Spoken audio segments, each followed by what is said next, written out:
Welcome to Hong Kong, a unique fusion of East and West, where tradition meets modernity and where nature competes with a dynamic population of over 7 million. Despite lots of research, I didn't know what to expect from Hong Kong, and I'm guessing most first-time travelers feel the same. So, is it really worth a visit? Let's find out in this video as I take you on a diverse and contrasted one-day journey through Hong Kong. Starting off my day in the central area of Hong Kong Island, which is the heart and soul of the bustling city. All the businesses, all the skyscrapers, all the commercial centers and main buildings with offices and fancy luxurious shopping malls are right here in the central area. Obviously in this video I'll be exploring both the high-end side of Hong Kong as well as the less polished side of things. Let's go and explore this area further, after which I've got a few nice surprises for you that I'll leave for a little bit later.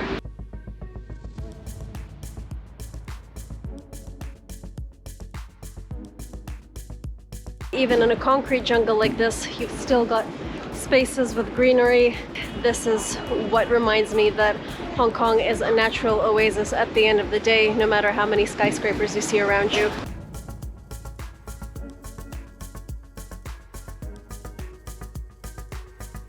Footbridges, a huge part of life here in Hong Kong. You will see them absolutely everywhere, and in order to get around, it's essential to take footbridges. If you're in the mood for a sweet breakfast, head over to the original Mandarin Oriental Hotel and their famous cake shop from the 1960s.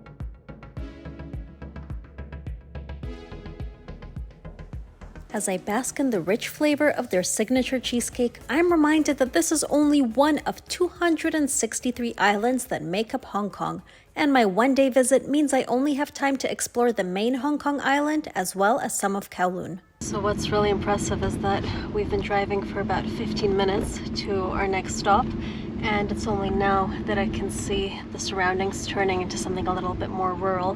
Before that, I was expecting it to go very suddenly from concrete jungle to, well, an actual jungle, and it just never really did. It just kept going and going and going like dominoes. Really, really impressive to think that all this was built quite recently in history. But where we're going now is in fact something completely different to what we've just seen, and if you're a nature lover, I suggest you stick around because it's going to be really, really fantastic. Did I ever tell you guys the story of how I was going to hike Dragon's Back in Hong Kong? One of the most beautiful hikes in Asia, and the Uber driver dropped us off at the completely wrong side of the mountain, so I'm having to walk up the road to get to the actual visitor center for the Dragon's Back hike.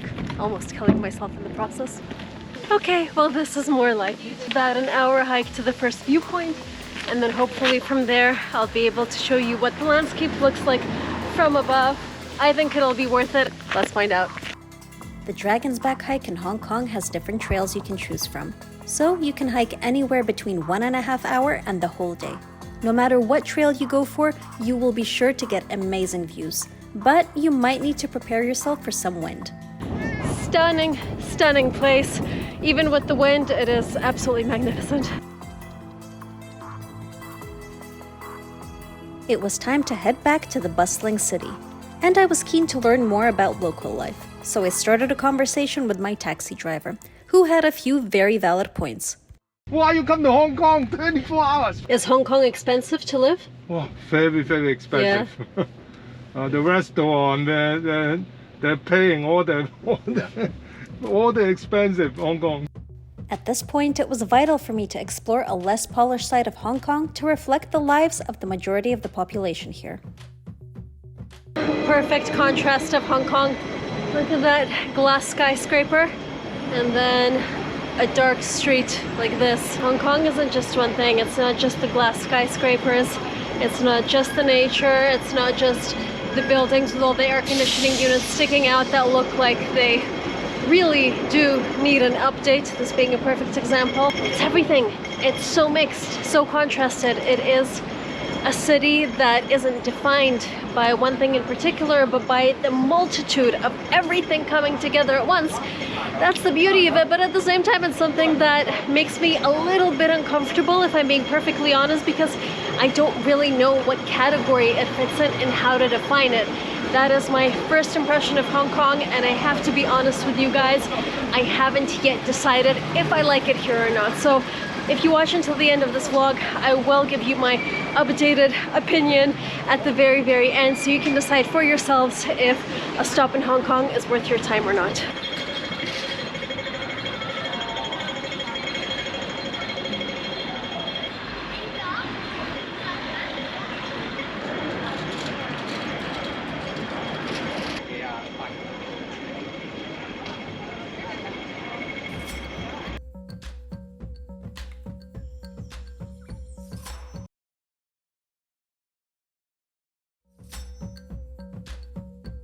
After some expected queues right before sunset, it's time to take the Peak Tram up to Hong Kong's most famous viewpoint.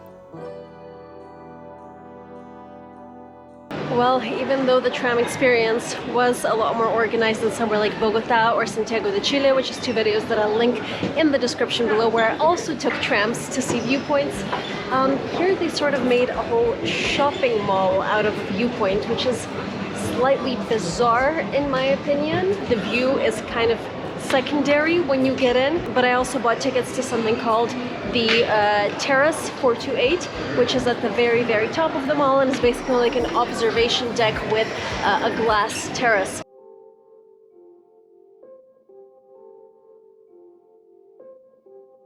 Perched atop the city's highest mountain, this viewpoint offers a mesmerizing panorama that stretches as far as the eye can see. And on the way down, I realized just how steep the Peak Tram really is. After that spectacular view, it is now my mission to take the ferry to the other side, to Kowloon, and to explore that area as well, hopefully by night. I think it'll be a lot more fun and, I don't know, just vibrant by night. And lo and behold, surprisingly, another footbridge to get to the ferry terminal.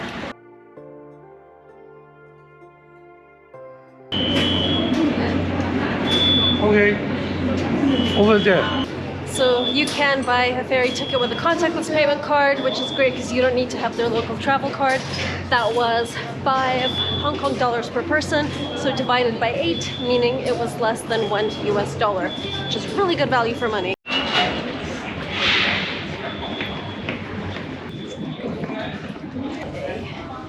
Getting on first definitely paid off.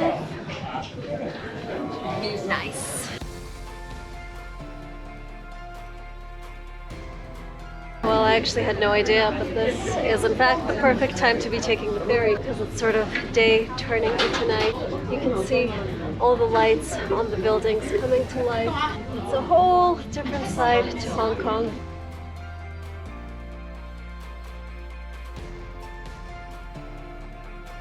Well, this is a very crowded Star Avenue, which is basically the main promenade along the water on the Kowloon side. Yeah, pretty touristy, but also full of locals as well. If you find a little spot next to the viewing point, it's absolutely amazing.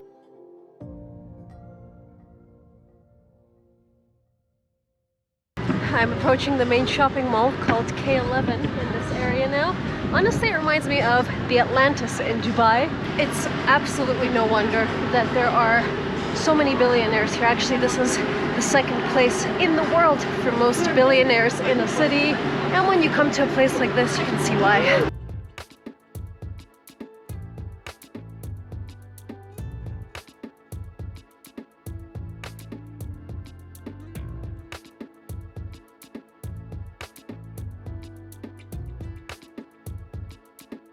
Going deeper inland now in search of some dinner. I did find a good hot pot place with a bunch of really great reviews online, so I'm going to try that out. Let's see.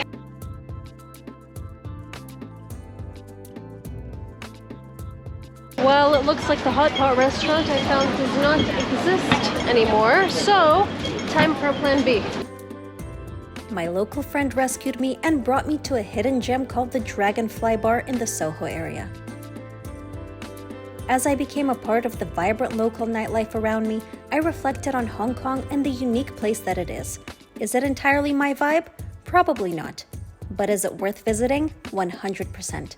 Because I have a feeling that every person who finds themselves here will get a different experience because Hong Kong itself has so many different faces to it.